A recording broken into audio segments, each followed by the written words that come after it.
फिद्दी वल खुरूजी व कुल्ल बलाइन नजाना वस्सलातु वस्सलामु अला सय्यिदिना व मौलाना मुहम्मदिन व अला आलिहि व अस्हाबिहिल अव्वलीना ईमान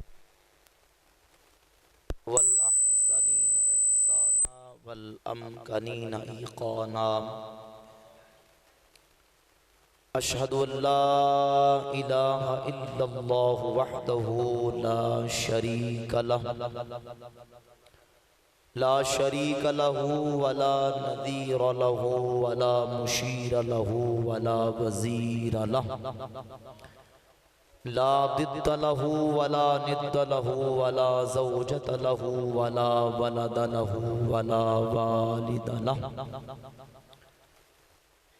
व अशहदु अन्ना सय्यिदना व नबियना व हबीबना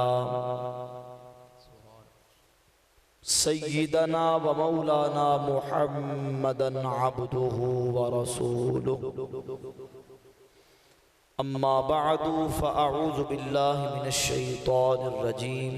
बिस्मिल्लाहिर रहमानिर रहीम। मुहम्मदुर रसूलुल्लाहि वल्लज़ीना मअहु अशिद्दाउ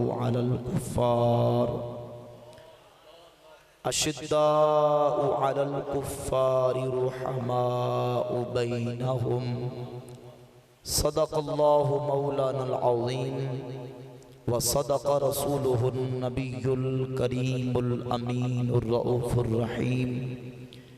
इन्नल्लाहा व मलाइकतहु युसल्लूना अलन नबी या अय्युहल्लज़ीना आमनू सल्लू अलैहि व सल्लिमू तस्लीमा। अल्लाहुम्मा सल्लि अला सय्यदिना व मौलाना मुहम्मदिन व अला आलि सय्यदिना व मौलाना मुहम्मदिन मादिनिल जूदि वल करम व आलिहि व बारिक व सल्लिम। सलातन व सलामन अलैका या सय्यदी या रसूलल्लाह। मौलाया सल्लि व सल्लिम दाइमन अबदा अला हबीबिका खैरिल खल्क़ि कुल्लिहिम। हुवल हबीबुल्लज़ी तुरजा शफ़ाअतुहु लिकुल्लि हौलिन मिनल अहवालि मुक़्तहिमी। सुम्मा रिदा अन अबी बकर व अन उमर व अन अली व अन उस्मान ज़िल करमी। या रब्बी बिल मुस्तफ़ा बल्लिग़ मक़ासिदना वग़फ़िर लना मा मदा या वसीअल करमी।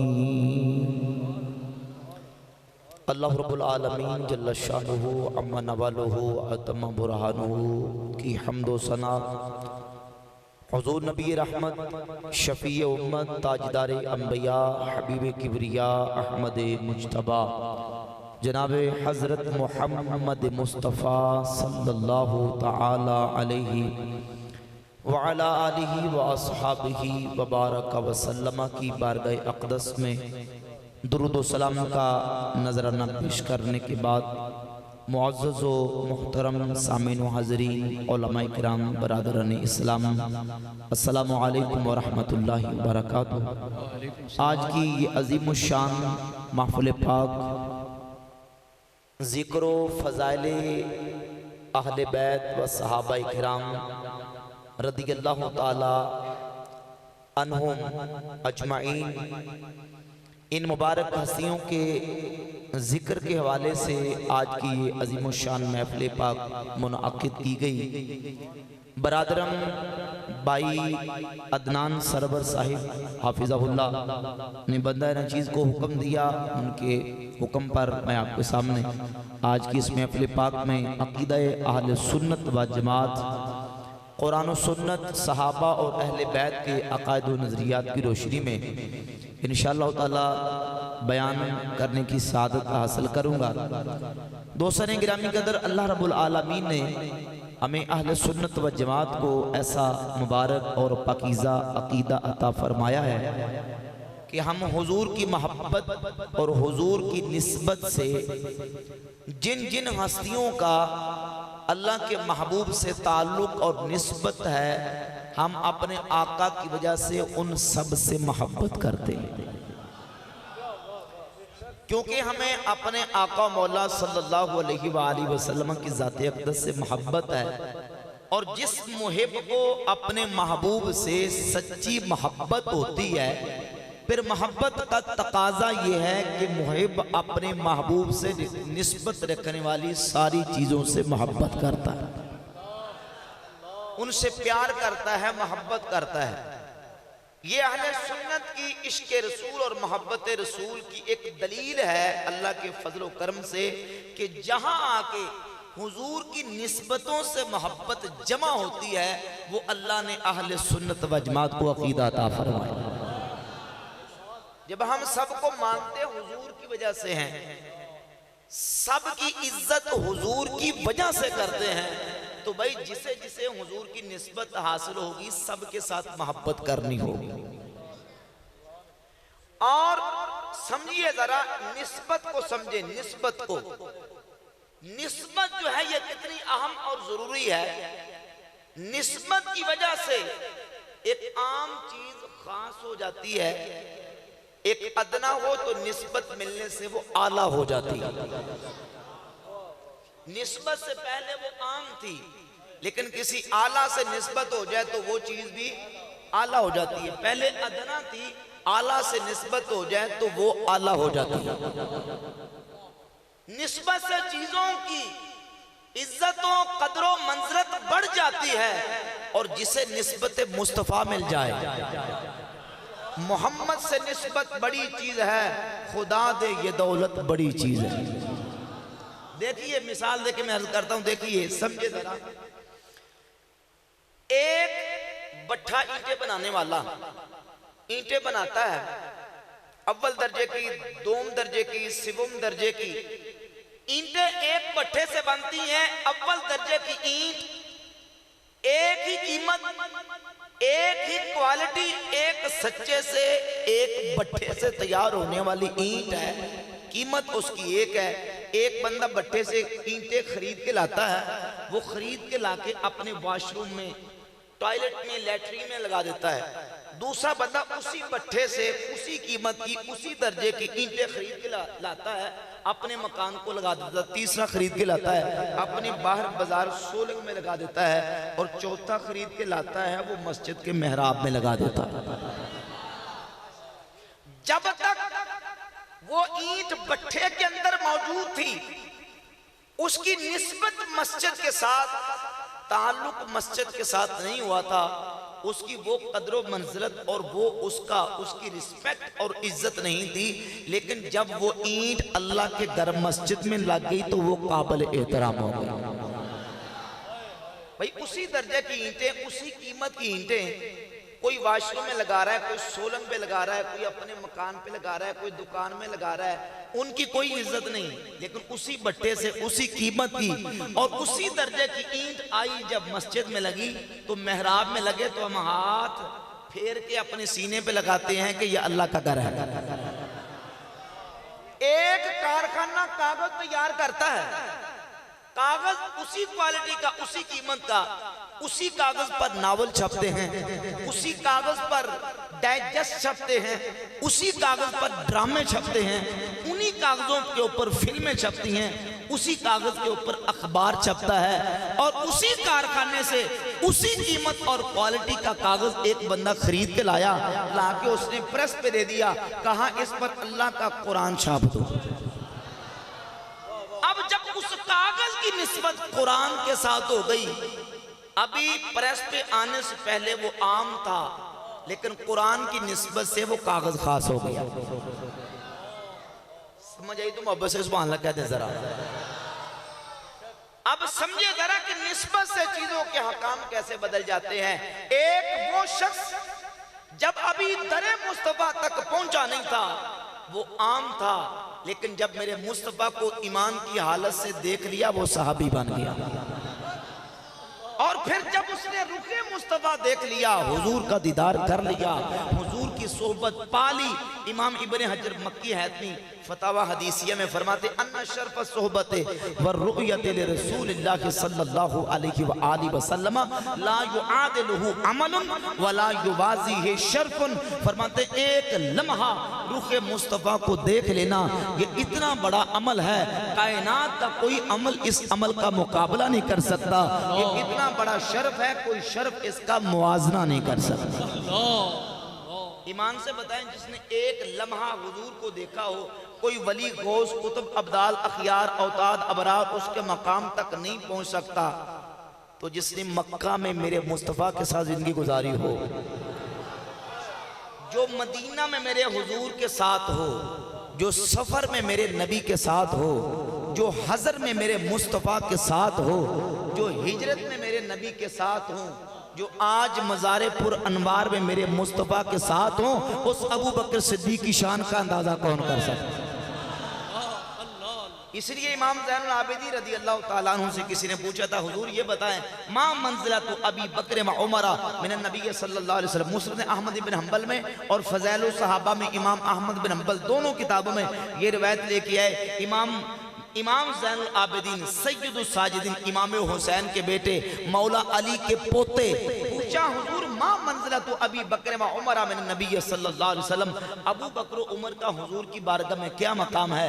तो इमाम ज़ैनुल आबिदीन ने छोटे से जुमले में जवाब दिया, फरमाया मंज़िलतुहुमा अस्साआ, जो अब मकाम है हुजूर अब क्या मकाम है। फरमाया दोनों मेरे मुस्तफ़ा के पहलू में लेटे हुए।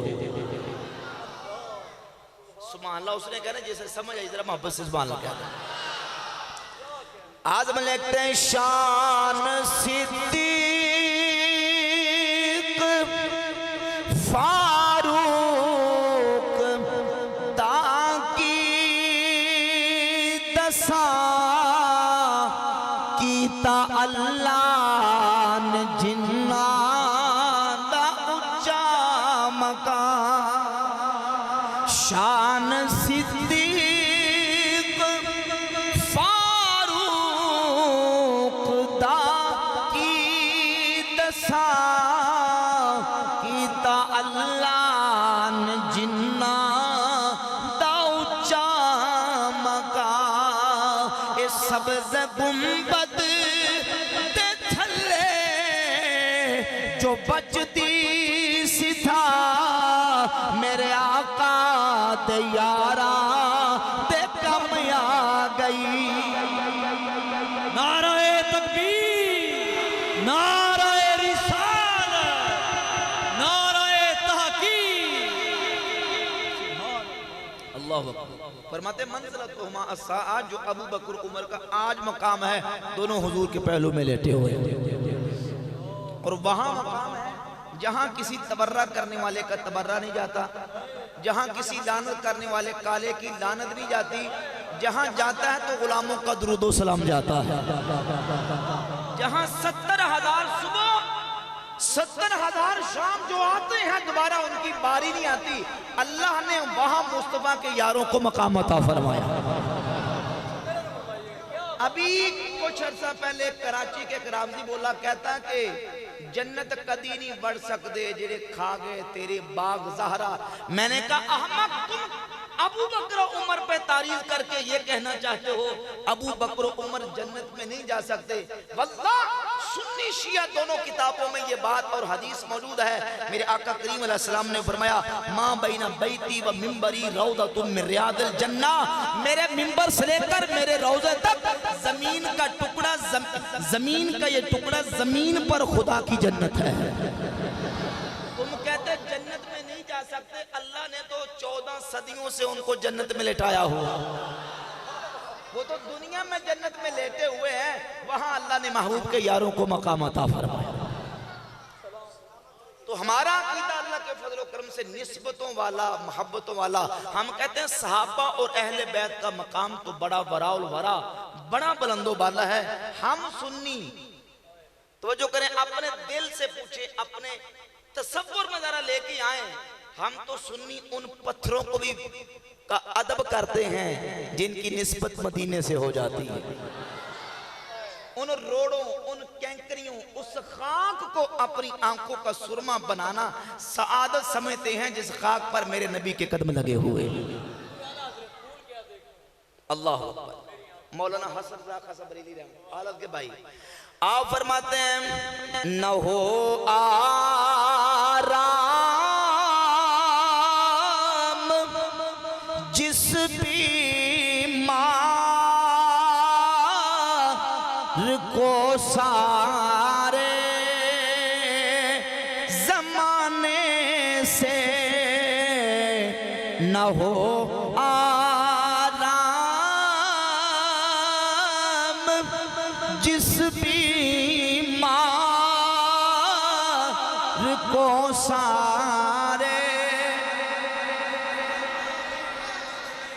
न हो आराम जिस बीमार को सारे जमाने से उठा ले जाए थोड़ी सी खाक उनके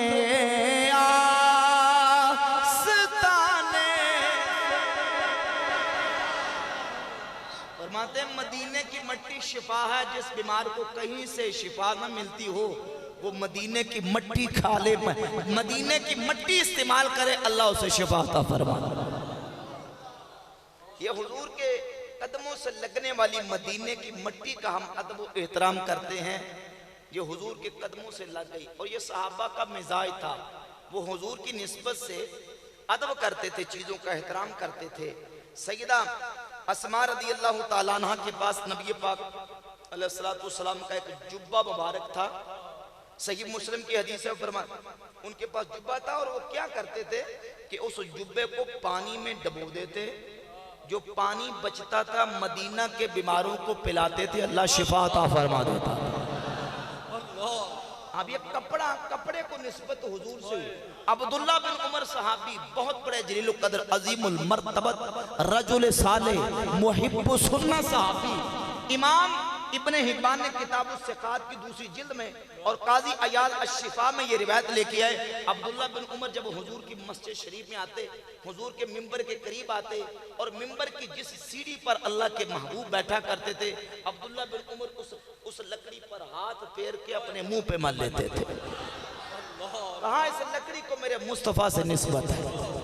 ईमान से बताएं, ये दो हदीसें मैंने आपके सामने रखी। जब सहाबा लकड़ियों का अदब करते थे, एहतराम करते थे, वो कपड़ों का दोवन पी के शिफा हासिल करते थे, वो मेरे नबी की आल का कितना अदब एहतराम करते हो।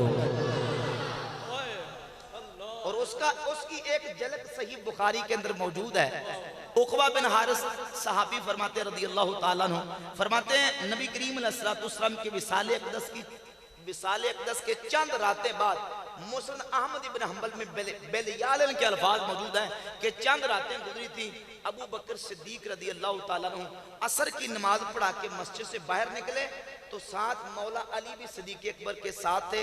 हज़रत अबू बकर सिद्दीक ने सामने देखा कि इमाम हसन मुज्तबा सामने खेल रहे थे, तो सिद्दीक अकबर ने इमाम हसन को उठाया और उठा के अपने कंधों पे बिठा लिया और बिठा के फरमाने लगे, बे अबी शबीहुम बिन नबी लैसा शबीहुम बे अली। मेरा बाप हसन पे कुर्बान हो जाए, मेरा बाप हसन पे फिदा हो जाए। हसन की सूरत अली से नहीं मिलती, हसन की सूरत मेरे मुस्तफा से मिलती है। ये अबू बकर सिद्दीक हज़रत इमाम हसन से मोहब्बत कर रहे हैं। और उक़बा बिन हारिस कहते हैं अली क्यों यदहाकू, मौला अली साथ थे, अली पाक देख देख के मुस्कुरा रहे थे। अली क्या कर रहे थे? मुस्कुरा रहे। और ये हकीकत है कि सर से लेकर सीने तक इमाम हसन और सीने से लेकर पांव तक इमाम हुसैन हुजूर की तस्वीर नजर आते थे। और हमारे इमाम अहले सुन्नत कुश्ते इश्क़े रिसालत शाह इमाम अहमद रज़ा खां मुहद्दिस बरेली रहमतुल्लाह ताला अलैह फरमाते हैं, मादूम न था साया शाहे सका सकलैन। सुभान अल्लाह कहना तुसी गज बज के जरा। मादूम न था सायाए शाहे सकलैन, उस नूर की जलवा गाती जाते हसनैन। और तमसील ने उसके दो हिस्से किए, आधे से हसन बन आधे से हुसैन। अल्लाह ने महबूब का मुबारक दिया, हुजूर के दोनों शहजादों को नवासों को तकसीम फरमा दिया, आधा इमाम हसन को दे दिया, आधा हजरत हुसैन को अता फरमा। हम निस्बतों वाले, निस्बतों को मानने वाले हैं, और ये निस्बतों का अदब करना सुन्नियों ने हुजूर के सहाबा से सीखा है। अबू बकर सिद्दीक ने इमाम हसन को उठा के कंधों पे बिठा के ये कहा कि मेरा बाप हसन पे फिदा हो जाए, हसन की सूरत अली जैसी नहीं, हसन की सूरत तो मेरे नबी से मिलती है, हुजूर की निस्बत की वजह से। और आइए आगे चले, हजरत उमर फारूक रदी अल्लाह तआला के कितने वाक़यात मौजूद हैं सुन्नी शिया किताबों के अंदर। एक शिया किताब औलाद हैदर फोक बिल गिरामी, शिया का बहुत बड़ा आलिम है, अपनी किताब ज़बह अजीम के सफ़ा 89 और 90 दो सफ़ात पे ये वाक़या जिक्र करता है।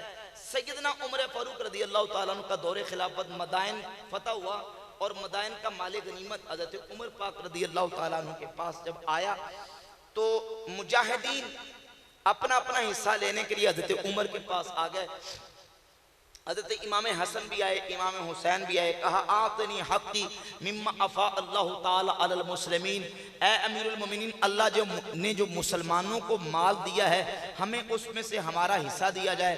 तो हज़रत उमर फारूक रज़ी अल्लाह ताला अन्हु ने 1000 बड़ी इज्जत और इकराम के साथ हज़रत इमाम हसन को दिया और 1000 इमाम हुसैन को दिया।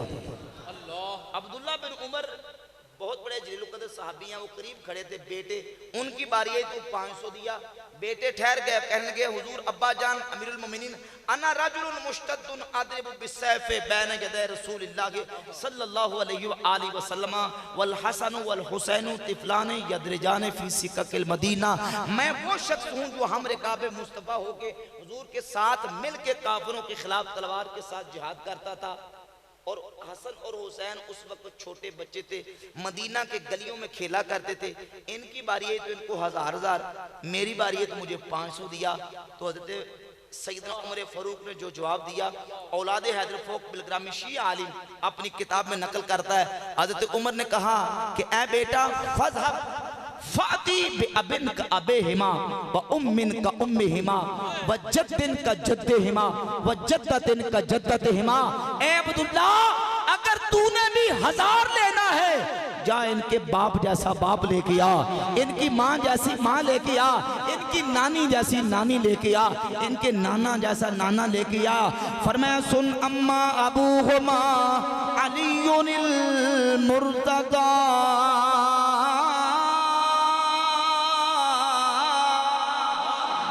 ए अब्दुल्ला इनके बाप अलीउल मुर्तदा है, इनकी माँ फातिमा ज़हरा, इनकी नानी खदीजतुल कुबरा व जद्दुहुमा मुहम्मदुनिल मुस्तफा। इनके नाना मोहम्मद मुस्तफ़ा सल्लल्लाहु अलैहि वसल्लम है। मैंने इनको 500 ज्यादा इसलिए दिया गया, इनकी निस्बत मेरे करीम आका की जात के साथ। ये सहाबा हुजूर की निस्बत की वजह से किस कदर अदब करते थे, एहतराम करते थे और उनकी रिस्पेक्ट करते थे।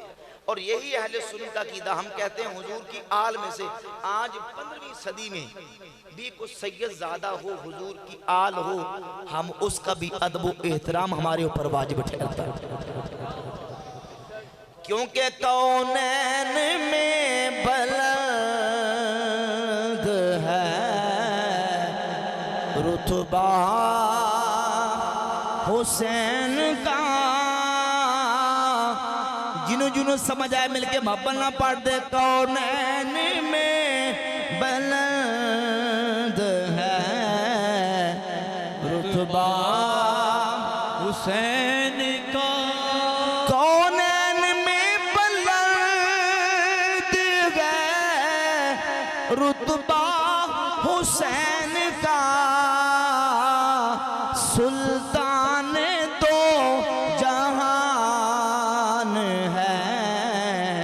आना हुसैन का फर्शे ज़मीं से अर्श तक शोहरा हुसैन का बेमिसल है जहान में उम्बा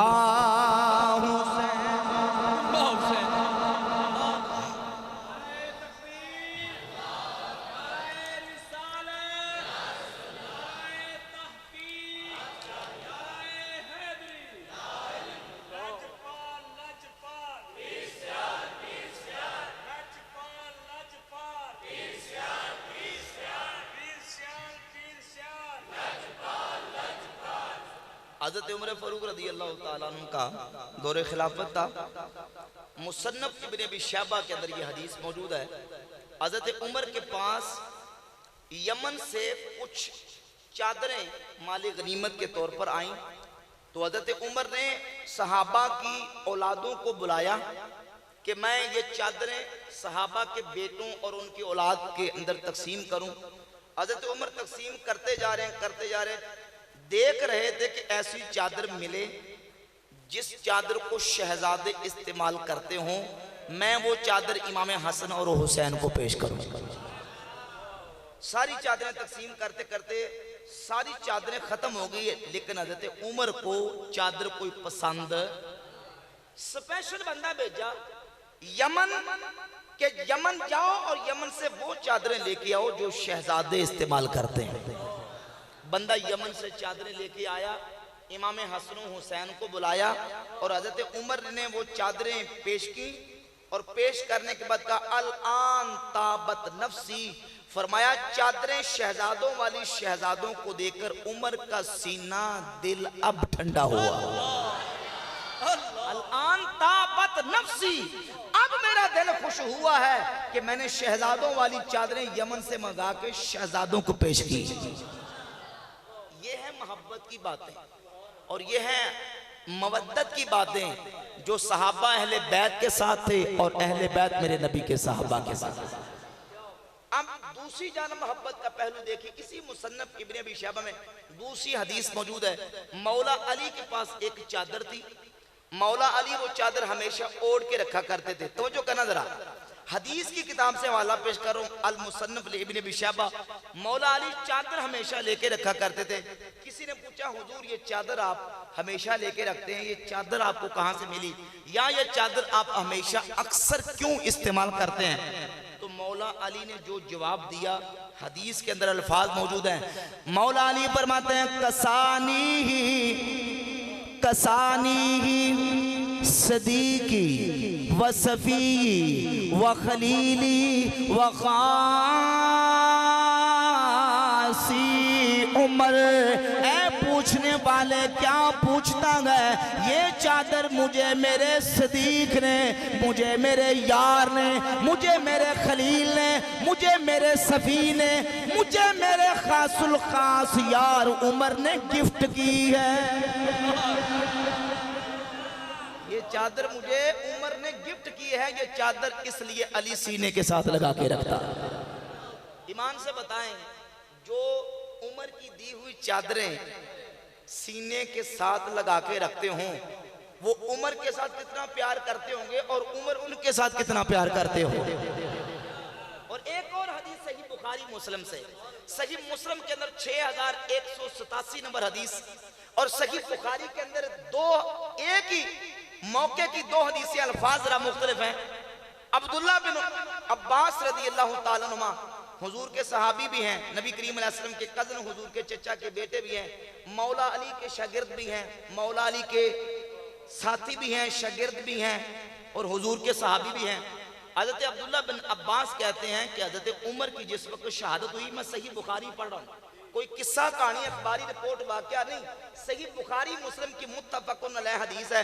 अब्दुल्ला बिन अब्बास कहते हैं हज़रत उमर की शहादत पर उनका जिस्म चारपाई पर पड़ा मौजूद था।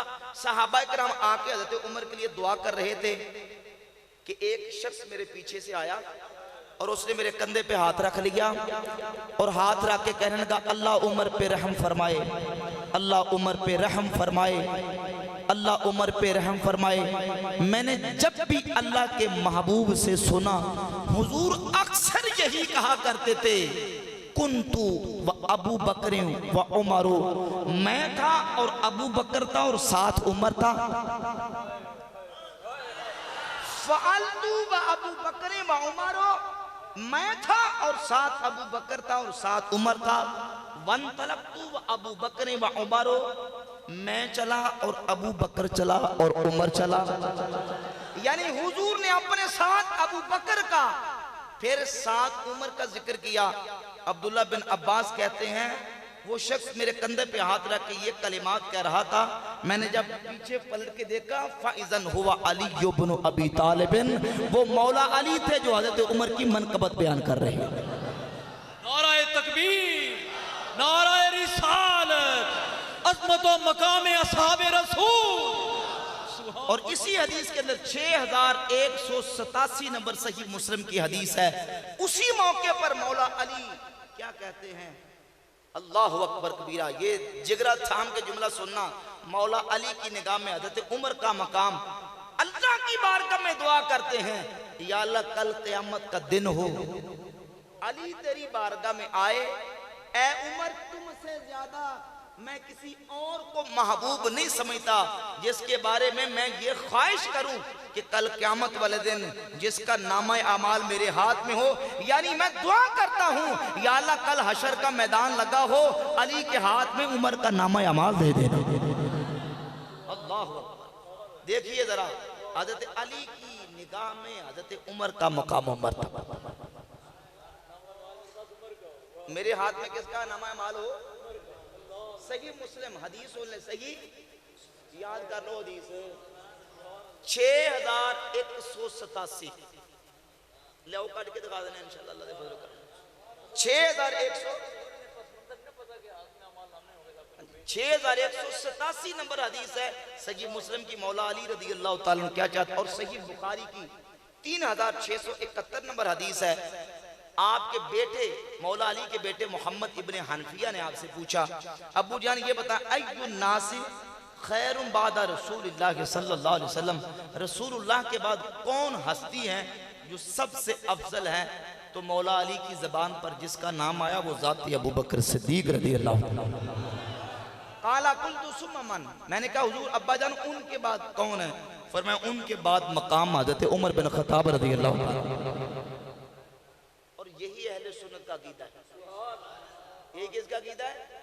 यही दाता अली जवेरी का अकीदा है, यही गौसे पाक का अकीदा है, और यही अहले सुन्नत का अकीदा है। हुजूर दाता साहब ने जहां ये अकीदा लिखा कशफुल माजूब के सफ़ा 85 पर फरमाते हैं, सिद्दीक़ अकबर मुक़द्दम हमा खलाए कस अज़ पसे अंबिया व रवाना बाशद के कस कदम पेशे व निहद। फरमाते हैं सिद्दीक़ अकबर नबियों के बाद सबसे अफजल तरीन हस्ती हैं। व रवाना बाशद के कस कदम पेशे व निहद। फरमाते हैं किसी और के लिए जायज़ ही नहीं है कि वो अबू बकर सिद्दीक से आगे कदम रख सके। और हुजूर गौसे पाक ने गुने तालिबिन के सफ़ा 158 पे लिखा, फरमाते हैं हुजूर के सारे सहाबा में से वो 1400 सहाबा जिन्होंने हुजूर के हाथ पर बैयत की और रब ने कुरान की आयत नाज़िल फरमाई, लक़द रज़ियल्लाहु अनिल मुअमिनीना इज़ युबायिऊनका तहत शजरा। रब नबी के इन सारे यारों से राजी हो गया। फरमाते हैं 1.25 लाख सहाबा में से ये 1400 सहाबा सबसे अफजल हैं, और इन 1400 में से भी वो 313 अफजल हैं जो बदर में शरीक हुए, और उनमें से 40 वो अफजल हैं जो हज़रत उमर के इस्लाम कबूल करने पर 40 की तादाद मुकम्मल हुई, और उन 40 में से 10 वो अफजल हैं जिनको हुजूर ने दुनिया में जन्नत की बिशारत अता फरमाई, और उन 10 में से वो 4 अफजल हैं जिनको खुलफाए राशिदीन कहते हैं, और उन 4 में से अफदलुहुम अबू बकर सुम्मा उमर सुम्मा अली सुम्मा उस्मान सुम्मा अली रज़ियल्लाहु अन्हुम अजमाइन। फरमाते हैं उनमें से सबसे पहला नंबर अबू बकर सिद्दीक रज़ियल्लाहु ताला, फिर हज़रत उमर, फिर उस्मान, फिर मौला बोल के कह दो मौला। इसलिए हम कहते हैं चारों यारी नबी दे आशिकी, कोई नहीं है ना चारा बर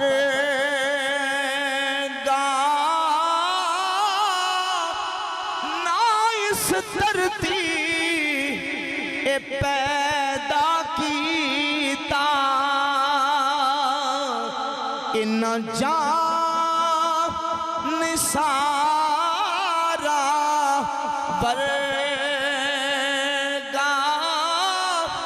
ना कोई होया ते ना कोई हो सी इन चारा यारा बरगा आज़म शान सिद्दीक की दसा इको यार हजारा बरगा। क्या बात, क्या बात। सुभान अल्लाह। या रसूल अल्लाह, या अली, सुभान अल्लाह। जितने मैं चुप के शेर पड़े हैं 2-3 नारे जिन्हें जन्म वजन गाली मारी मैं बना को रसूल नाराए तकबीर, नाराए रिसालत, नाराए रिसालत, नाराए तहकीक, नाराए हैदरी। इको यार हैं अबू बकर अबू बकर अली अली अली अली। अल्लाह। अब ये मौला अली का अकीदा, गौसे पाक का अकीदा, दाता साहब का अकीदा, यही सुन्नियों का अकीदा। अब टाइटल अहले सुन्नत का लेबल इस्तेमाल करके अगर गौसे पाक दाता साहब मौला अली के अकीदे से इनहराव करे, वो कुछ और तो हो सकता है पर सुन्नी हो सकता, बोले सुन्नी हो सकता भाई अपना कुछ और रख ले, क्योंकि सुन्नी किसी गली मोहल्ले का नाम नहीं, अहले सुन्नत किसी गली बाजार का नाम नहीं कि जो उस बाजार च रहता वो सुन्नी है। अहले सुन्नत अकीदे का नाम है, जो अकीदे पे कायम है वो सुन्नी है, और जो अकीदे पे कायम नहीं, चाहे किसी खानका से उसका ताल्लुक हो, किसी इदारे से, किसी मदरसे से, किसी मस्जिद से उसका ताल्लुक हो, अगर वह अहले सुन्नत के अकीदे पर नहीं तो वो सुन्नी, बोले सुन्नी। अहले सुन्नत का तो अल्लाह के फजल करम से सदियों से ये अकीदा, हमारे जुम्मे के खुतबे के अंदर ये ऐलान होता है, अफ़ज़लुल बशर बादल अंबिया बित्तहक़ीक़ सय्यदुना अबू बकर, बोल के कहो सैयदना अबू बकर। हमारी मस्जिदों के मेहराबों में चारों यारों के नाम लिखे होते हैं, पहला नाम अबू बकर सिद्दीक रज़ी अल्लाह ताला, भी लिखे रहे, चलो बाहर लिखे रहे, ठीक है ना। पहला नाम कैसे का अबू बकर। अब ये पांग कोट कोट के पीते हैं, मलांगो कहते दमा दम मस्त कलंदर, अली दा पहला नंबर। भाई मौला अली से भी पूछ रहे हैं वो किसको पहला नंबर दे रहे हैं, बात में यारी दमा दम मस्त कलंदर अली दा, हम कहते हैं सिद्दीक का पहला नंबर मौला अली कह रहे।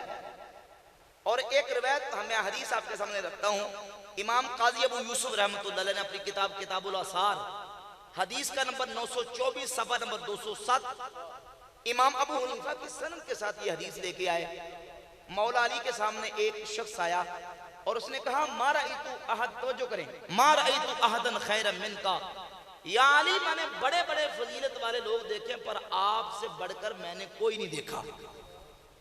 तो जो है मौला अली ने पता क्या कहा, फरमाया हाल रअयतन नबिय्य सल्लल्लाहु अलैहि वसल्लम, ये बता तूने हुजूर को देखा है। काला ला, कहने लगा नहीं। फरमाया हाल रअयत अबा बकर व उमर, तूने अबू बकर उमर को देखा है। काला ला, कहने लगा नहीं।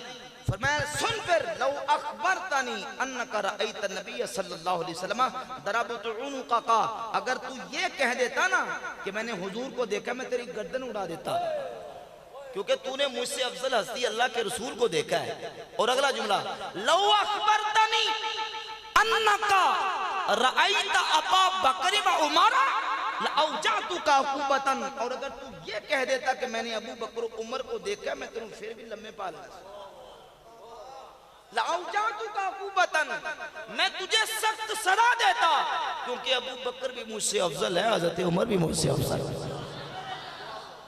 भाई साडे कोल मौला अली दी मार नहीं खादी जाती, गल समझ आ रही है। हम हम तो अल्लाह के फजल करम से बात करते हैं दलील के साथ, कुरान हदीस सहाबा अहले बैत के अकीदे, अल्लाह के फजल करम के साथ। हमारा दामन उन पाक हस्तियों के साथ वाबस्ता है, हम उनके साथ निस्बत रखते हैं और वही अकीदा अल्लाह के फजल करम से अहले सुन्नत का है जो नबी के यारों का अकीदा है, मेरे नबी की आल का अकीदा है। और हम कहते हैं आपस में उनकी मोहब्बत थी, इस कदर मोहब्बत और मोहब्बत थी। एक बड़ा ईमान अफरोज आपके का ज़ौक़ इंशाअल्लाह दुबाला हो जाएगा। ईमान अफरोज वाक़या अल्लामा मुहिब तबरी ने अर्रियाज़ुन नज़रा अपनी किताब के अंदर जिक्र किया। तवज्जो करें, तवज्जो से सुनना, बड़ा मोहब्बत वाला। मौला अली मुर्तज़ा शेर खुदा करमल्लाहु तआला वजहुल करीम फरमाते हैं, हज़रत उमर का दौरे खिलाफत था। एक रात में सोया, क्या देखता हूं कि ख्वाब में मुझे अल्लाह के महबूब की जियारत नसीब हुई। पिछले ही बोल के गुजरा सुभान अल्लाह। मौला अली फरमाते मैंने ख्वाब में हुजूर की जियारत की। और ये वाकया ख्वाब में मैं किस तरह देख रहा हूँ, ख्वाब मैं देख रहा हूँ और कैसे मैंने हुजूर की जियारत की कि मैं ख्वाब के अंदर सुबह बेदार हुआ, उठा, वुजू किया, वुजू करके मस्जिद में पहुंचा और मस्जिद में गया तो हुजूर फजर की नमाज पढ़ा रहे थे। मैंने फजर की नमाज अल्लाह के महबूब के पीछे अदा की।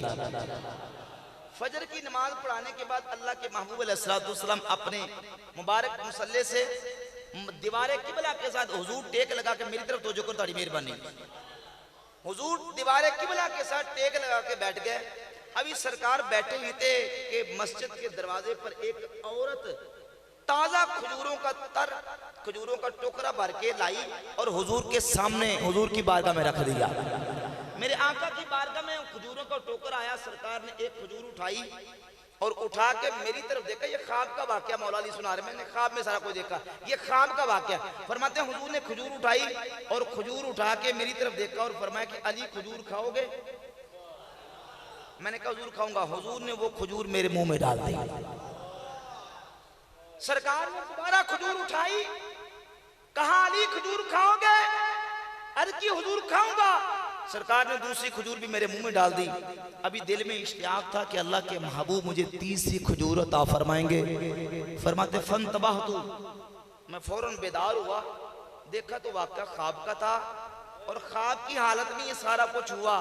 लेकिन फरमाते जो रात हुजूर ने खजूर मेरे मुंह में डाली थी उसकी मिठास अभी तक अली की जबान पर मौजूद थी। अभी मैं बेदार हुआ, फंतबाह तू, मैं बेदार हुआ, वुजू किया, वुजू करने के बाद फरमाते मैं मस्जिद की तरफ चला गया। तवज्जो कीजिए, मस्जिद में पहुंचा तो देखा मुसल्ले पे हज़रत उमर फजर की नमाज पढ़ा रहे थे। फजर की नमाज मैंने पढ़ी, हज़रत उमर ने उसी तरीके से मुसल्ले से उठे, दीवारे किबला के साथ टेक लगा के बैठे ही थे कि एक औरत खजूरों को टोकरा भर के लेके हज़रत उमर के सामने रख दिया और उठा के मेरी तरफ देखा, कहा अली या अखी अताखुज़ु हाज़िर रतबा, अली मेरे भाई खजूर खाओगे? मैंने कहा अली पाक को खजूर दे दी। फरमाते हैं फिर हजरत उमर ने दूसरी खजूर उठाई और उठा के कहा कि अली खजूर खाओगे? मैंने कहा खाऊंगा। हजरत उमर ने वो दूसरी खजूर भी मुझे दी। अभी मेरे दिल में इश्तियाक था कि हजरत उमर मुझे तीसरी खजूर के लिए भी कहेंगे। तो हजरत उमर ने मेरी तरफ देखा और देख के कहा या अली या अखी लौ ज़ादका रसूलुल्लाह सल्लल्लाहु अलैहि वसल्लम लैलतन लज़दनाका, अली मेरे भाई अगर रात तुझे रसूलुल्लाह ने तीसरी खजूर दी होती तो मैं तुझे तीसरी जरूर देता। अल्लाह अल्लाह, लौ ज़ादका रसूलुल्लाह सल्लल्लाहु, क्या बात, क्या बात,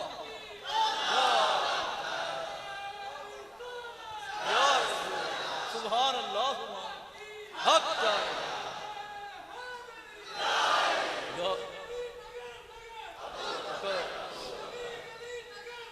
अबू बकर या अखी लौ ज़ादका रसूलुल्लाह सल्लल्लाहु अलैहि वसल्लम लैलतन लज़िदनाका, अली अगर रात तुझे हुजूर ने तीसरी दी होती तो उमर तुझे तीसरी जरूर देता। कहा उमर तुम्हें कैसे पता चला कि हुजूर ने रात मुझे खजूर? पर मैं आपको पता है मोमिन अल्लाह के नूर से देखता है। सो कहते सुभान अल्लाह, कहते जरा। इसलिए मियां साहब फरमाते हैं जे रब दिल दिया अखियां देवे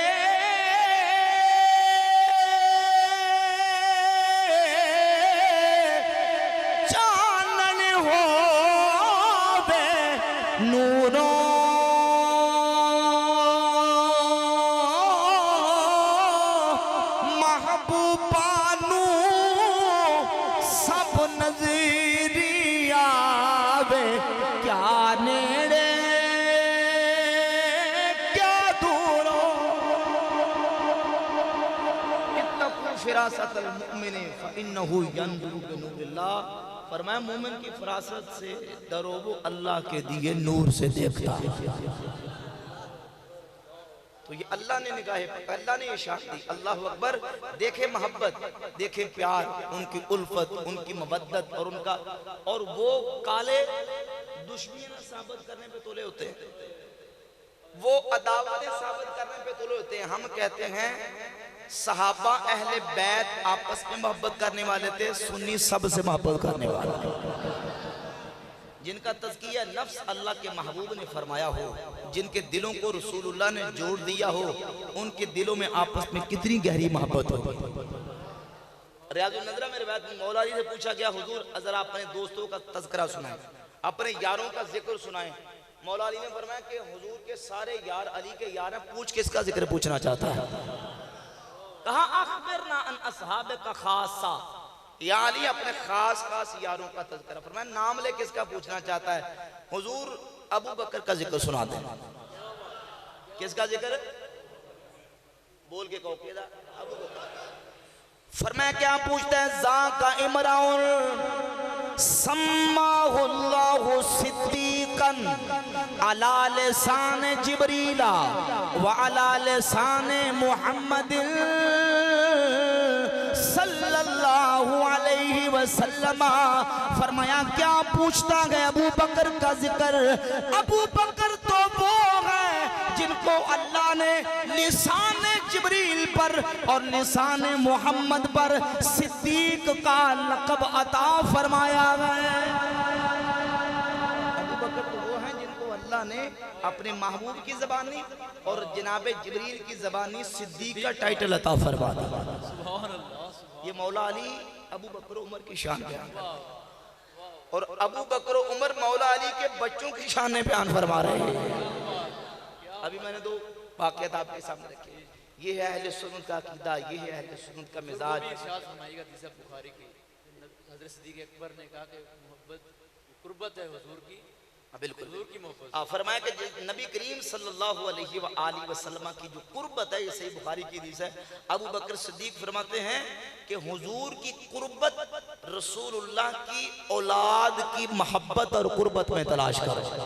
यानी जो हुजूर की औलाद और आन से मोहब्बत करेगा और उनके साथ कुर्बत इख्तियार करेगा, रसूलुल्लाह भी उससे राजी हो जाएंगे।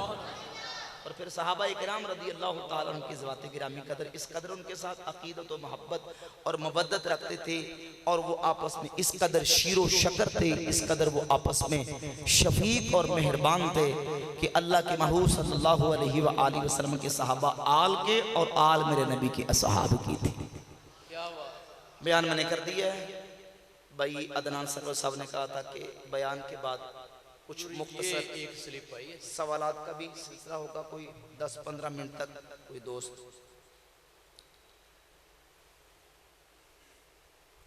कहते हैं ये शहादत हुजूर के चचा की, इसका मजमून ये है क्योंकि लिखा जरा आगे पीछे करके है।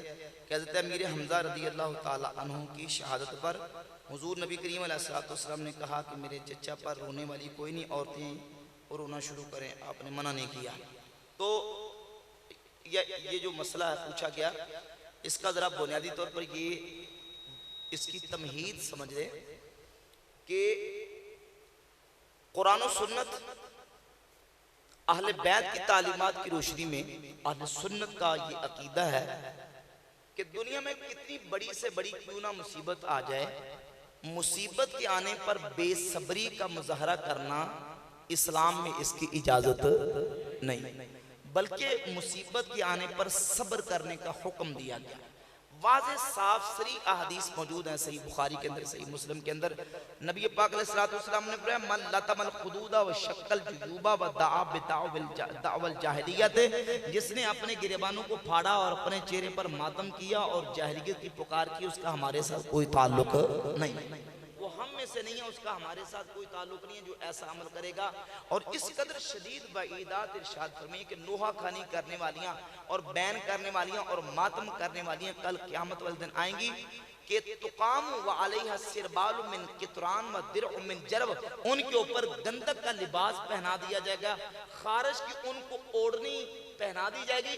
और बाज रिवायात के मुताबिक यहाँ तक आता है कि यन बेहना अला अहले नारे, वो अहले जहन्नम पर इस तरह भौंकेंगी जैसे कुत्ते भौंकते हैं। इस कदर शदीद वईदात। और सही मुस्लिम में हदीस है कि नबी पाक अलैहिस्सलातु वस्सलाम ने फरमाया 4 अमल जाहिलियत के हैं, मेरी उम्मत उनको करेगी। उनमें से एक ये है कि मुसीबत के वक्त बाबेला करना, चीखो पुकार करना, आहू बुका करना, ये जाहिलियत का अमल है। शरीयत ने इस पर पाबंदी लगा दी, इसको मना कर दिया। अब हमारी शरीयत में ये अमल करना जायज है। देखिए बाद ऐसे अहकामात और मसाइल हैं कि जो तदरीजन उनके अंदर चेंजिंग और तब्दीली आई। आप ये जानते हैं, समझते हैं कि रिबा, सूद जो है, नबी करीम सल्लल्लाहु अलैहि वसल्लम ने इसको हराम किया, हुजूर ने इसकी हुर्मत का ऐलान किया, मुतात व निसा की हुर्मत का ऐलान किया, दिगर और बहुत सारी शराब की हुर्मत का बाकायदा ऐलान किया गया। तो तदरीजन बहुत सारे ऐसी चीजें हैं जिनके ऊपर शरीयत ने पाबंदी लगाई। हमने देखना होता है तमाम चीजों को, रिवायत और अहदीस को, तमाम दलाइल को, उन दलाइल की बुनियाद पर कि राजे मरजू नासिख व मनसूख, बाद वाला जो जारी कर रहा हुक्म है वो कौन सा है। तो शरीयत का बाद वाला जो फाइनली हुक्म है वो ये है कि बेसब्री करने की और बावेला करने की इजाजत नहीं। हाँ, किसी मैयत पर तभी तौर पर फितरतन एक इंसान की तबीयत के तकाजे के मुताबिक रोना आ जाता है, तो रोना शरन मना, बोले मना। इंसान की तबीयत का तकाजा, अगर मुसीबत परेशानी आती तो रोना मना नहीं, लेकिन उस मुसीबत पर बेसब्री का मुजाहरा करना, कोई ऐसा अमल करना जो बेसब्री की दलील हो जायज। बल्कि आप नहजुल बलागा उठाकर देख लें। नहजुल बलागा में मौला अली का आले तशय्युह की किताब, उसमें खुतबा मौजूद है कि नबी पाक अलैहिस्सलातु वस्सलाम के विसाले अक़दस पर मौला अली हुजूर की बारगाह अक़दस में अर्ज़ करते हैं, या रसूलल्लाह लौला अन्नका अमरत बिस्सब्रि व नहैता अनिल जज़अ लअनफदना अलैका माअ शुऊन। या रसूलल्लाह, अगर आपने मुसीबत के आने पर सब्र का हुक्म ना दिया होता और जज़ा फज़ा से मना ना किया होता, अली की आंखों के अंदर जितना आंसुओं का जखीरा है वो हुजूर के विसाल पर बहा देता, मैं जज़ा फज़ा और वावेला करता। लेकिन चूंकि आपने मना किया है, लिहाजा मैं रुक के रहूंगा, सब्र का मुजाहरा करूंगा। बेसब्री, इमाम हुसैन ने करबला के मैदान में सैयदा ज़ैनब को जो वसीयत की है, अल इरशाद शिया की किताब है, उसके अंदर शेख मुफीद ने सफ़ा 337 पर यह रिवायत नकल किया है कि इमाम हुसैन ने अपनी हमशीरा, अपनी बहन सैयदा ज़ैनब से कहा था कि या उख्ता, ऐ मेरी हमशीरा, मैं तुझे अल्लाह की कसम दे के कहता हूँ, मेरी शहादत पर ला तुशक्की अलैया जैबन, अपने गिरेबानों को ना फाड़ना, ला तखमिशी अलैया वजहन, अपने चेहरे पर मातम ना करना, ला तुनादी अलैया बिल वैल व सबूर, और मेरी शहादत पर बावेला ना करना बल्कि हुसैन की शहादत पर सब्र का मुजाहरा करना। बाईपास करके तो वो वाक़यात जो बाद मनसूख हो चुके और वो अहकामात जो पहले दौर के थे, बाद में अहकामात दूसरे आ गए कि अब ये अमल करने की इजाजत नहीं है, तो वो चीजें हवाला बनने की हाजत, उनको जरूरत वाला बनाने की नहीं है। इस तरह बहुत सारी चीजें बेहमदुलिल्लाह। एक और दोस्त ने सवाल पूछा है हुजूर के, ये जब हम नमाज की नियत करते हैं, पहले बाबा ये कर लें, जी बिस्मिल्लाह, बैठ जाएं, फिर आप करें। जी जी, हाँ जी।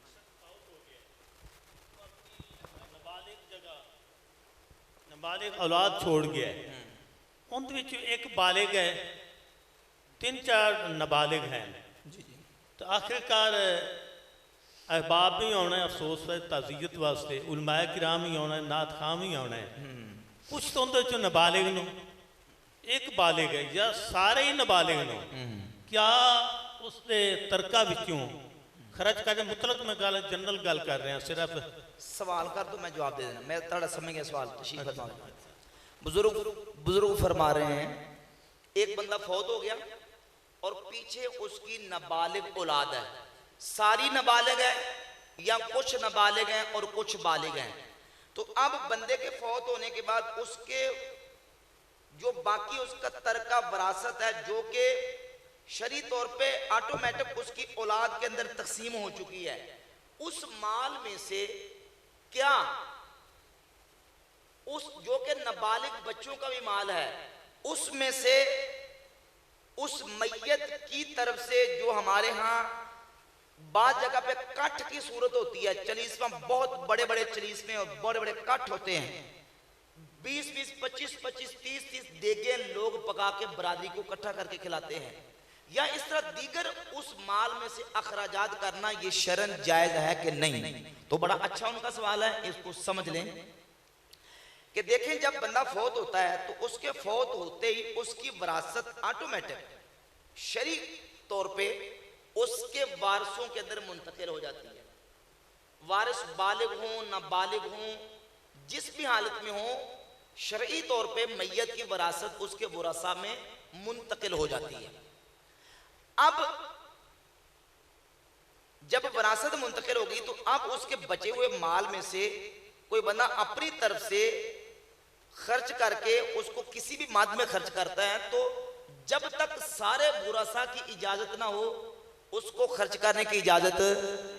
अब बुरासा या तो बालिग है तो वो इजाजत देंगे, और अगर बुरासा नाबालिग है तो नाबालिग अपने माल में तसर्रुफ करने की इजाजत उसकी नहीं हो सकती।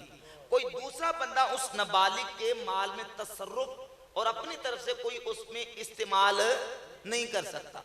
तो लिहाजा अगर मैयत के वारिस पीछे बच्चे नाबालिग हैं तो उसके बाकी जो माल है बचा हुआ उसमें से ऐसी चीज़ों पे ऐसी जगहों पे माल खर्च करने की इजाज़त नहीं। एक बड़ा इबरतनाक वाक़या बड़ा मेरे जिस वक्त मैंने पढ़ा दिल को लगा, और देखे हमारे बुजुर्गों की कितनी दूर रस उनकी सोच होती है।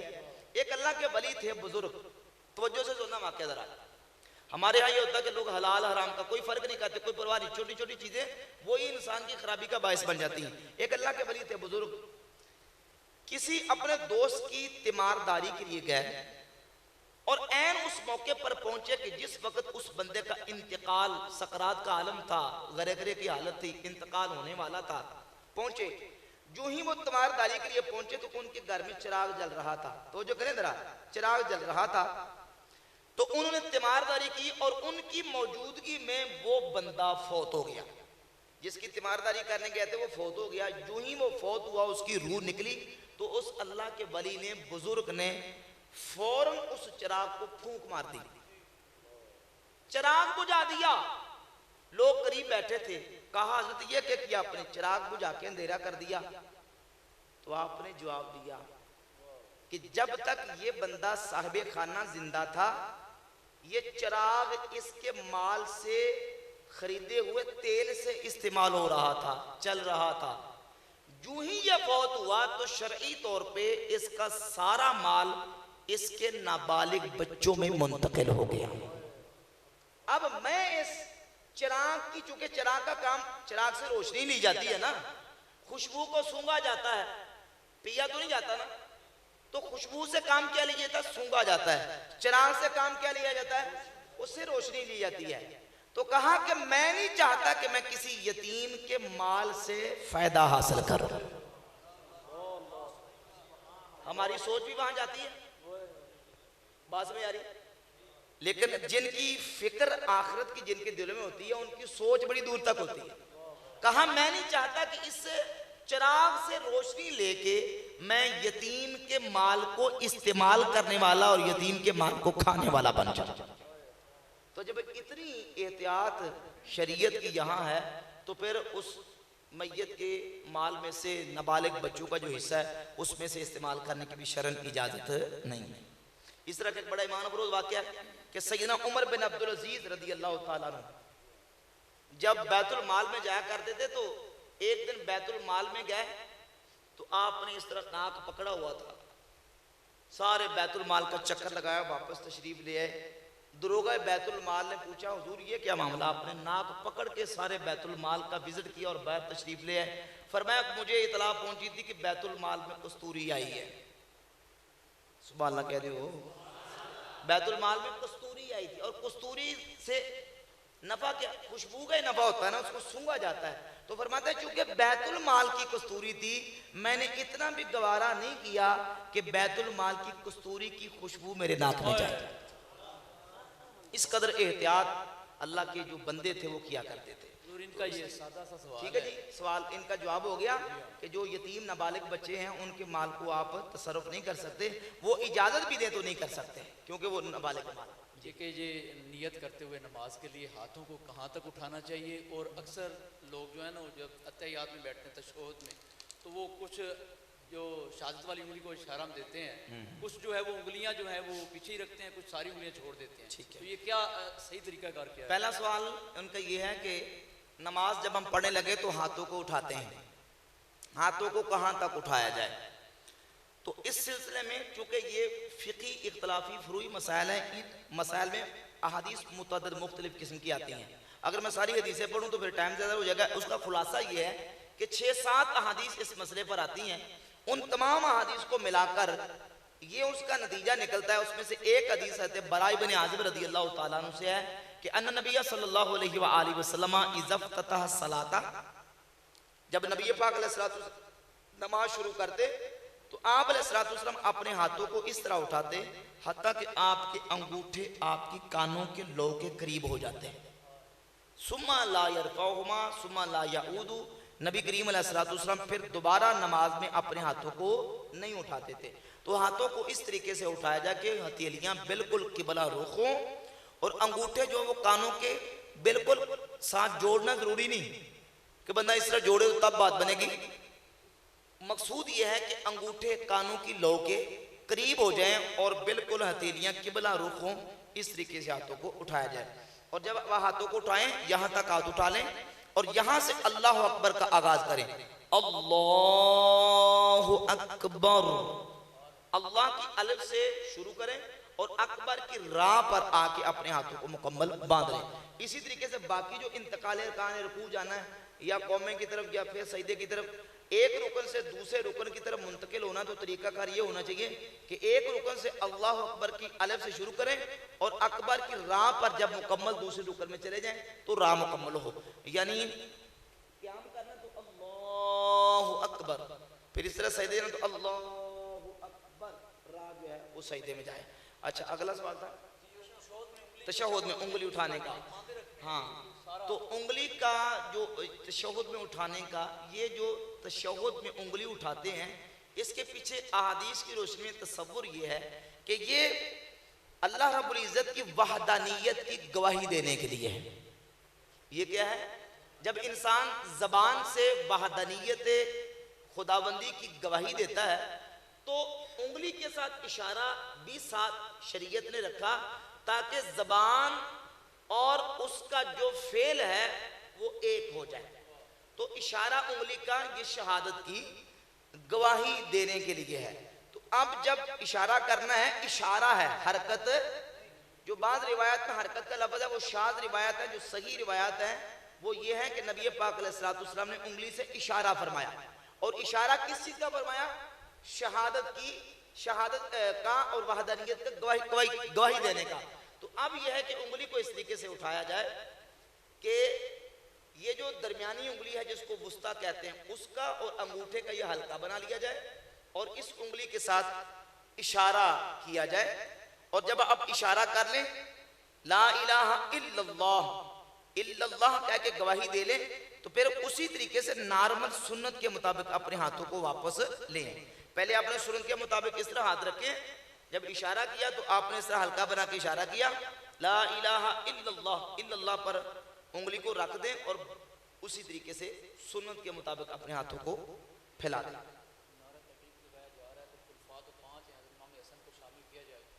इमाम कहते हैं कि पाइंतन होना चाहिए, तो हक चार यार का नारा क्यों करते हैं?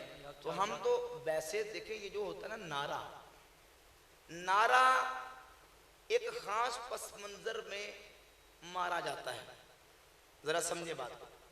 अब हक चार यार से 5 यार या 6 यार या 10 यार या सब यार की नफी नहीं होती। बोले नफी, ये हक चार यार का नारा उन रवाफिज के मुकाबले में है जो चारों को हक नहीं मानते, जो कहते हैं अबू बकर उमर उस्मान नाउज बिल्लाह ताला ये गासिब थे, नाउज बिल्लाह, इन्होंने हुकूमत छीन ली थी और हज़रत अली का हक था, खलीफा अली थे और हज़रत अली से खिलाफत इन्होंने ज़बरदस्ती धक्केशाही से खींच ली थी और ये तीन हक पर नहीं। अब उनकी बदएतकादी का रद्द करने के लिए ये नारा अहले सुन्नत लगाते हैं कि जो चार यार खुलफाए राशिदीन हैं चारों हक हैं। रह गई इमाम हसन मुज्तबा रदी अल्लाह तआला की ज़ात गिरामी कदर की बात और उनका मामला, तो इमाम हसन मुज्तबा की जो खिलाफत है वो मौला अली की खिलाफत के अंदर जम है। मौला अली रदी अल्लाह तआला की खिलाफत जो है वो 5 साल इमाम हसन के 6 महीने डाल के पूरी होती है, तो वो मौला अली की खिलाफत के अंदर जम है।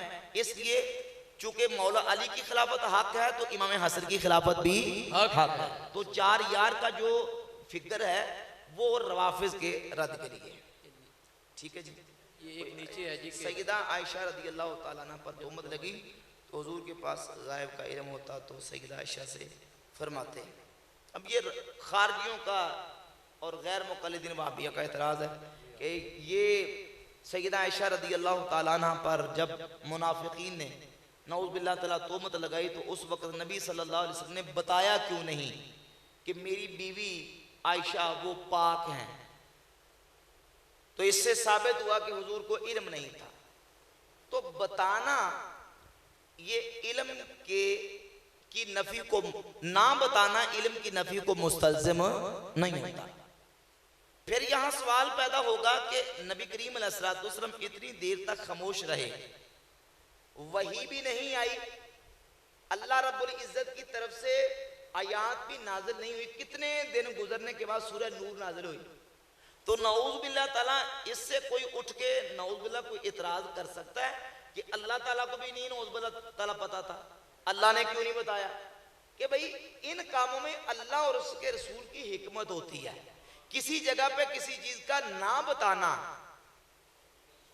इल्म की नफी की दलील हिकमत होती। अब हिकमत यहाँ एक ये है कि नबी पाक सल्लल्लाहु अलैहि वसल्लम ने सैयदा आयशा रज़ियल्लाहु ताला अन्हा की एलानिया बरात का खुद ऐलान आपने क्यों नहीं फरमाया? इसमें हिकमत यह थी कि मुनाफिकीन के सामने सैयदा आयशा की तहारत अल्लाह कुरान में नाज़िल फरमाता है। तो फिर अम्मा आयशा तो सिद्दीक़ा रज़ियल्लाहु ताला अन्हा की तहारत में अल्लाह करीम ने सूरह नूर की आयात नाज़िल फरमा दी। अच्छा यहाँ बताएं, अगर हुजूर पहले ही बता देते कि आयशा रज़ियल्लाहु ताला अन्हा पाक है, मसला पहले क्लियर हो जाता, तो फिर कुरान मजीद की आयात आती।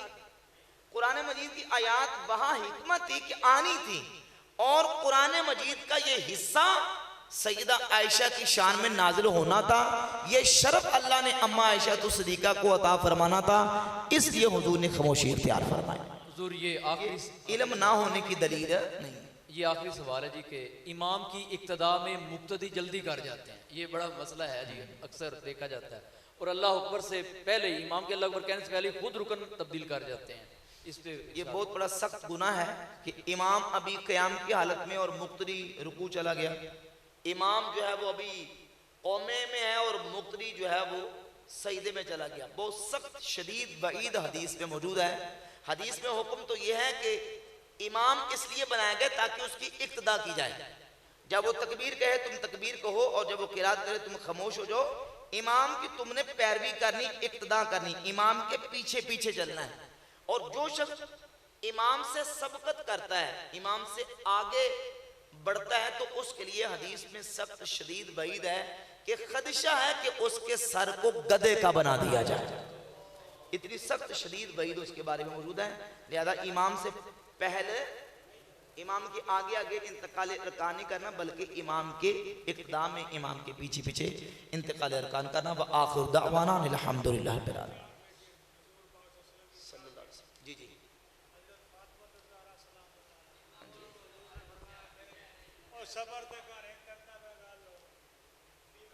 इन्होंने कर लेंगे, फिर ताड़ी बारी आएगी।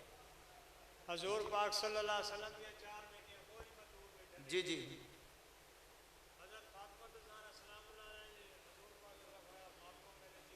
जी जी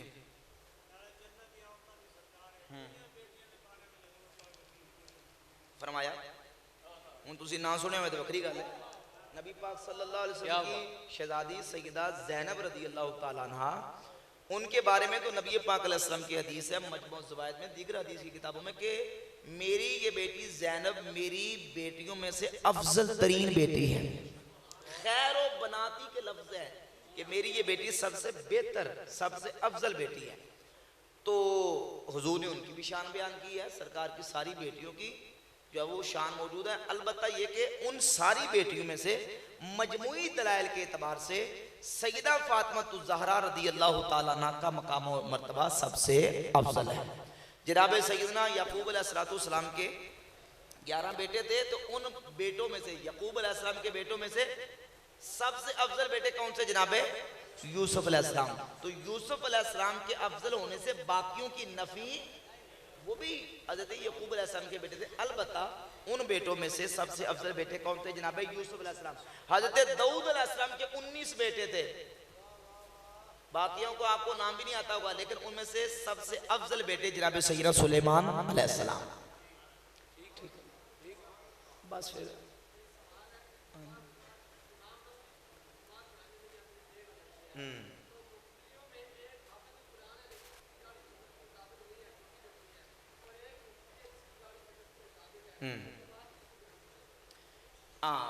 देखे, इमाम के लिए हाफिज़ कुरान होना शर्त नहीं है। अलबत्ता यह है कि इमाम एक तो इमामत की जो शराइत है 6 उस पर पूरा उतरता हो, 6 शर्तें पूरी हैं तो वो इमामत का अहल है। अलबत्ता अगर उसके अंदर एलानिया को फिस्क मौजूद है, मसलन दाढ़ी मंडवाता है या हद शरा से कम करवाता है, तो फिर उसके पीछे नमाज मकरूह तहरीमी है।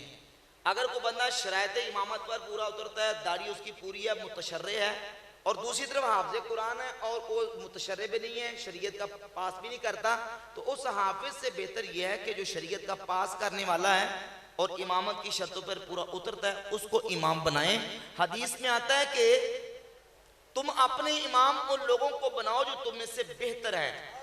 फ़इन्नहुम वफ़्दुकुम फ़ीमा बैनकुम व बैन रब्बिकुम, क्योंकि तुम्हारे इमाम तुम्हारे और तुम्हारे रब के दरमियान तुम्हारे नुमाइंदे हैं। मन सर्रा अन तुक़बला सलातुकुम, जो तुम्हें से पसंद करे कि उसकी नमाज कबूल की जाए, तो उसे चाहिए कि वो अपना इमाम बेहतर लोगों को बनाए, बेहतर बंदा बनाए। बस सलाम सलाम। चले एक मिनट अदनान, बस सिर्फ आखिरी, इसके बाद कोई बंदा नहीं भाई। आखिरी जी हाँ जी।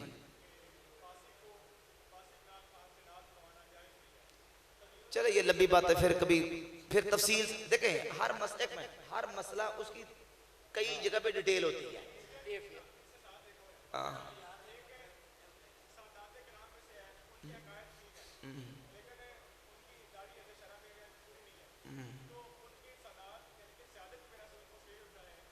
वो अलग मसला। देखिए, एक होती है हसब की फजीलत, एक होती है नसब की फजीलत। हसब यानी किसी का करैक्टर, आलिम है, मुत्तकी परहेजगार नेकोकार है, ये उसकी हसब की फजीलत है। एक है कि जाती तौर पे वो मुत्तकी परहेजगार नहीं है, अलबत्ता उसका नसब आला है, तो नसब की फजीलत की वजह से उसका अदब एहतराम सैयदा किया जाएगा। बंदे उठ पे नहीं, जरा मुंतशिर नहीं, फिर इस तरह ना मसला सारा माहौल।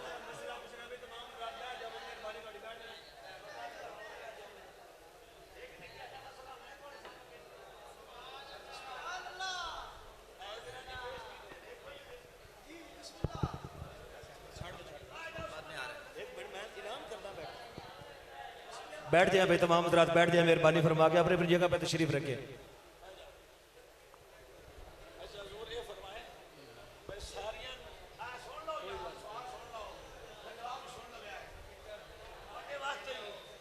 जी जी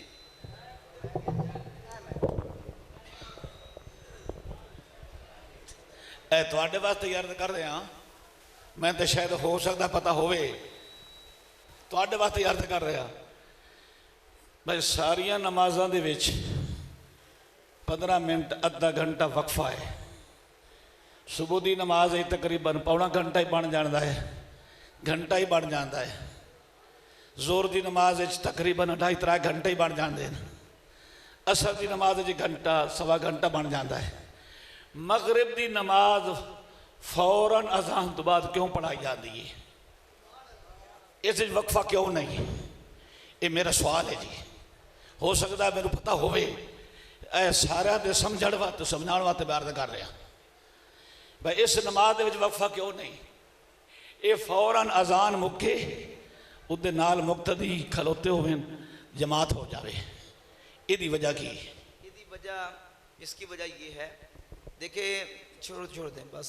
जब हमने किसी चीज़ की हिकमत देखनी होती है तो उसकी दो वजूहात होती हैं, एक अकली और एक नकली। नकली का मतलब वो जाली नहीं, नकली का मतलब जो नकल होती आ रही है, यानी नकल कुरान में नकल हुई है, हदीस में नकल हुई है। तो अब ये हदीस नकल हुई हम तक पहुंची है कि नबी पाक सल्लल्लाहु अलैहि वसल्लम ने मगरिब की नमाज में जल्दी करने का हुक्म दिया है। हुजूर ने मगरिब की नमाज में जल्दी करने का हुक्म दिया है। जब जोहर और असर की बात आती है तो उसमें ताखीर करने का हुक्म है कि जोहर को मौखर करो, ठीक है, उसको मौखर करने का हुक्म दिया। फजर की बात आती है तो फरमाया अस्फिरू बिल फजर फ़इन्नहु आज़मु लिल अज्र। फजर की नमाज को उजाले में रोशन करके पढ़ो, इससे सवाब और अज्र ज्यादा मिलता है।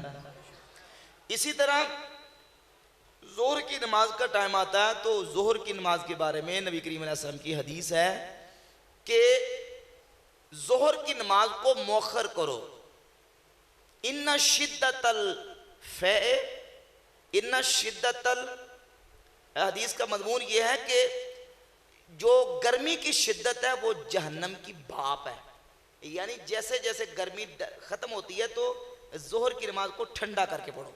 इसी तरह मगरिब का वक़्त आता तो मगरिब की नमाज को जल्दी पढ़ने का हदीस में हुक्म दिया गया है। तो ये तो नकली वजह मौजूद है कि इसमें नबी पाक अलैहिस्सलातु वस्सलाम ने मगरिब को मुअज्जल करने का, जल्दी पढ़ने का हुक्म दिया गया। मुस्तफ़ा जाने रहमत पे लाखों सलाम, शमाए बज़ में हिदायत पे लाखों सलाम, शमाए बज़ में हिदायत पे लाखों